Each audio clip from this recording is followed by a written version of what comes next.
গেলি unload current মাল ভাই, আইসি 1 মাস 10 দিন বসে হয়েছে ভাই। কি আছে প্রায় ধরেন 400 গাড়ির মতো আটকে আছে।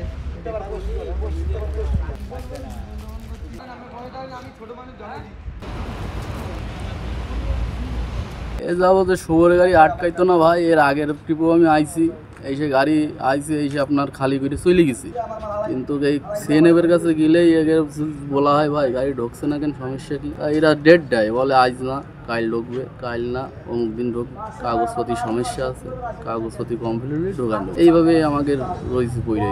এই ধরেন গাড়ি আছে প্রায় 150-200 গাড়ি হবে, তার ভিতরে সব গাড়িতে সুপারি লোড। আনলোড হয়তো হয় না বলতেছে, গেলে আনলোড শত শত গাড়ি পড়ে রয়েছে, সব সুপারি লোড। কোটি টাকার মাল বসাই থুয়ে দিয়েছে আমাদের নিরহ পাবলিক। আমরা সিএনএফ এর ধারে গেলে বলে যাও আনলোড হয়ে যাবে, আসলে আনলোড হচ্ছে না। কারণ কি সিএনএফ রাও বলতেছে না যে এই কারণে আনলোডটা হচ্ছে না। আমাদের বরিশাল থেকে সুপারি নিয়ে লোড, আমাদের এক্সপোর্টের মালের কথা বলছে যে যাওয়ার সাথে সাথে আনলোড হবে। তো আসছি আজকে 1 মাস 2-3 দিন হবে, কিন্তু আমাদের ইন্ডিয়ার সাথে কথা বলে ওরা আমাদের শুধু সময় নিচ্ছে যে আজকে হবে কালকে হবে, এখন পর্যন্ত নিচ্ছে না। প্রায় 2 মাস না 2 মাসের কাছে আর কি, 2 মাস পুরো হয়নি। আমাদের মাল এখন যাবে, আজকে শুনলাম নাকি ঢুকবে।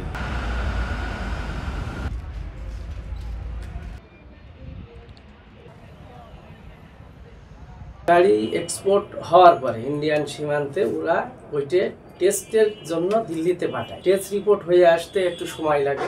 টেস্ট রিপোর্ট হয়ে আসার পরে ওই মাল ইন্ডিয়া থেকে যখন আবার উঠে যায়, গেলে ওরা আবার নতুন করে আমাদের সুপারি গাড়ি আবার নেয়, বুঝছেন? এইভাবে এই কাজটা চলে। কয়েকদিন আগে বেনাপোল স্থলবন্দরে সুপারির গাড়ি আটকে রয়েছে বলে একটি নিউজ প্রকাশিত হয়।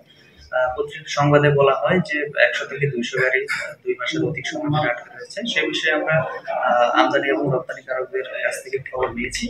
তারা জানিয়েছেন যে 40 থেকে 50টি ট্রাক 1 মাসের অধিক সময় ধরে বেনাপোল বন্দরে দাঁড়িয়ে রয়েছে। আর সর্বমোট 150টি ট্রাক থাকলেও সেগুলো বিভিন্ন গত 1 সপ্তাহের বিভিন্ন সময়ের মধ্যে বেনাপোল স্থলবন্দরে প্রবেশ করেছে। পরীক্ষা নিরীক্ষা সহ কাস্টমস এবং ইন্ডিয়ার উপাসে কাস্টমসের প্রক্রিয়া শেষ করতে হয়তো কিছুটা সময় লাগছে। প্রক্রিয়া সম্পন্ন হলে এখান থেকে রপ্তানি কার্যক্রম সম্পন্ন করা যাবে।